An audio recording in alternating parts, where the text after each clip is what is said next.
सकारात्मक रहे, सकारात्मक जिए।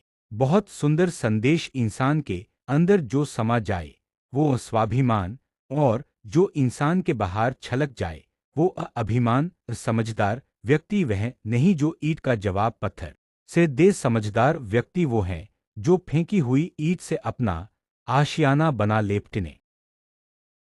दो सिर वाला पक्षी। एक तालाब में भारंड नाम का एक विचित्र पक्षी रहता था। इसके मुख दो थे किंतु पेट एक ही था।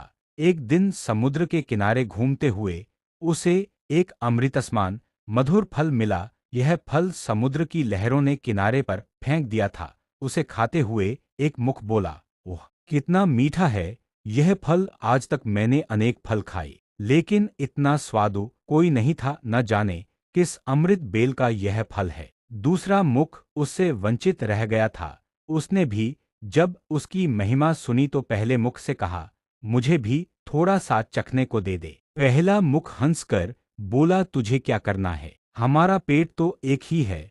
उसमें वह चला ही गया है, तृप्ति तो हो ही गई है। यह कहने के बाद उसने शेष फल अपनी प्रिया को दे दिया। उसे खाकर उसकी प्रेसी बहुत प्रसन्न हुई। दूसरा मुख उसी दिन से विरक्त हो गया और इस तिरस्कार का बदला लेने के उपाय सोचने लगा। अंत में एक दिन उसे एक उपाय सूझ गया। वह कहीं से एक विषफल ले आया। प्रथम मुख को दिखाते हुए उसने कहा, देख यह विषफल मुझे मिला है, मैं इसे खाने लगा हूँ। प्रथम मुख ने रोकते हुए आग्रह किया, मूर्ख ऐसा मत कर, इसके खाने से हम दोनों मर जाएंगे।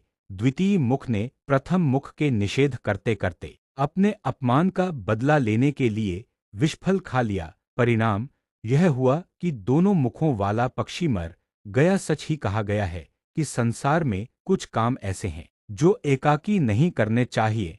अकेले स्वादु भोजन नहीं खाना चाहिए। सोने वालों के बीच अकेले जागना ठीक नहीं। मार्ग पर अकेले चलना संकटापन्न है। जटिल विषयों पर अकेले सोचना नहीं चाहिए।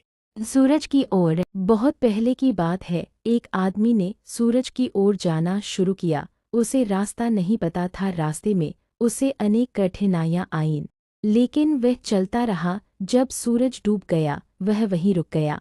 घना जंगल उसके चारों ओर था। जंगल में उसने थोड़ी जगह साफ की और एक झोंपड़ी बना ली। उसके चारों ओर उसने केला, पपीता, सुपारी, नारियल आदि फलों के पौधे रोंप दिए। इनसे उसे पर्याप्त भोजन मिलने लगा। इस तरह समय बीतता रहा। एक दिन मलाइका गांव के लोगों ने एक पक्षी को चोंच में मछली दबाकर पश्चिम की तरफ उड़ते देखा। उन लोगों को यह देखकर बड़ा आश्चर्य हुआ। वापसी में उसका पीछा करने लगे। कुछ समय बाद वह पक्षी एक झरने में जा उतरा। पानी वहां चांदी की तरह चमक रहा था। लोगों ने सोचा कि पक्षी ने यहीं कहीं से मछली पकड़ी होगी। उन्हें उस जगह का नाम पता नहीं था, लेकिन वे खुश थे कि उन्होंने एक नए झरने की खोज कर दी है। इधर-उधर देखने पर वहां एक झोपड़ी दिखाई दी। वहां चारों ओर फलों का बगीचा था। उन्हें यह देख के आश्चर्य हुआ कि ऐसे घने और सुनसान जंगल में कौन अकेला रह रहा है। वे धीरे-धीरे झोंपड़ी के पास गए और दरवाज़ा खटकाया। झोंपड़ी से आदमी बाहर आया। आप कौन हैं? उन्होंने उससे पूछा। हम मलक के निवासी हैं, वे बोले। हम पूरब की ओर उड़ते हुए एक पक्षी के पीछे पीछे यहाँ तक पहुँचे। आप कौन हैं और आप यहाँ क्या अकेले रहते हैं? झोंपड़ी में रहने वाला आदमी बोला, मैं भी कभी मलक में रहता था। उसने कहा कि एक दिन मैंने सूरज की तरफ चलना शुरू किया। सूर्यास्त तक मैं यहाँ पहुँच गया और मैं यहीं रह गया।